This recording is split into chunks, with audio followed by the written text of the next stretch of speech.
पहनने से और कान छिदाने से कोई योगी नहीं हो सकता। आदरणीय पूजनीय रामभद्राचार्य जी पर 420 का मुकदमा था, वो वापस लिया था। मुझे उन्हें जेल भेज देना चाहिए था। कभी कभी विचारों को लेकर के कुछ झगड़े हो जाते हैं, लेकिन अब इस सीमा पर चले जाएंगे। हमारी गीता में लिखा है कि माया में रह करके माया से दूर हो, और जो दूसरे का दुख अपना दुख समझे वो है योगी। और गुरु नानक जी ने कहा कि वस्त्र पहनने से और कान छिदाने से कोई योगी नहीं हो सकता। बताइए, हमारे समाज के सबसे पूजनीय शंकराचार्य जी के साथ क्या व्यवहार हो रहा सरकार की तरफ से।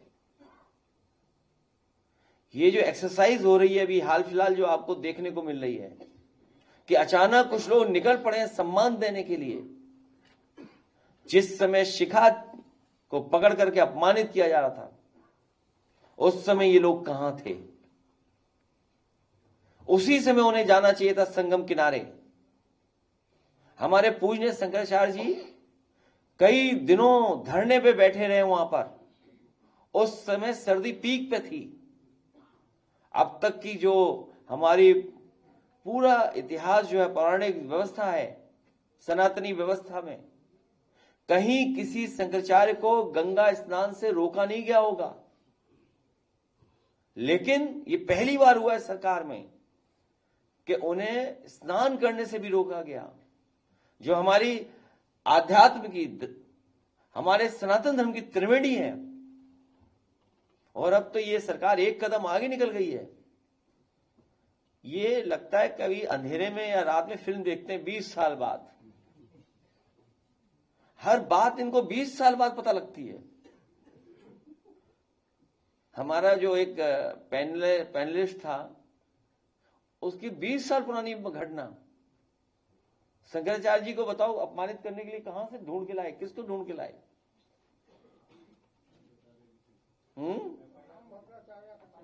हाँ, हालांकि आदरणीय पूजनीय सम्मानित आदरणीय राम भद्राचार्य जी के बारे में बोलना नहीं चाहिए कुछ भी, लेकिन अगर उनका चेला है ये, अगर उनका ये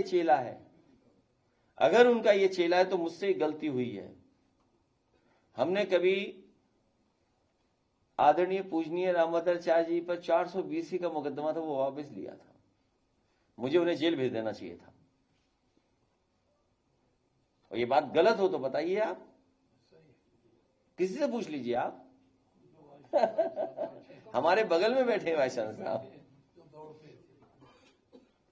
तो ठीक है, कभी कभी विचारों को लेकर के कुछ झगड़े हो जाते हैं, लेकिन अब इस सीमा पर चले जाएंगे कि आप आरोप लगा करके इस तरह का घटिया आरोप लगवाएंगे आप। इसीलिए मैं कह रहा हूं कि ये सरकार बचने वाली नहीं है। जनता ने तो अस्वीकार कर दी है सरकार। अब बस जनता इंतजार कर रही है कि कब वोट डालने का मौका मिलेगा। इसीलिए मैं कह रहा हूं कि जितनी पीड़ा बढ़ेगी उतना हमारा पीडे बढ़ेगा। और ये पीडे के आंदोलन में जुड़ने वालों का मैं एक बार फिर आभार और धन्यवाद देना चाहता हूं। For more of such videos, do like, share and subscribe to ET Now Swadesh.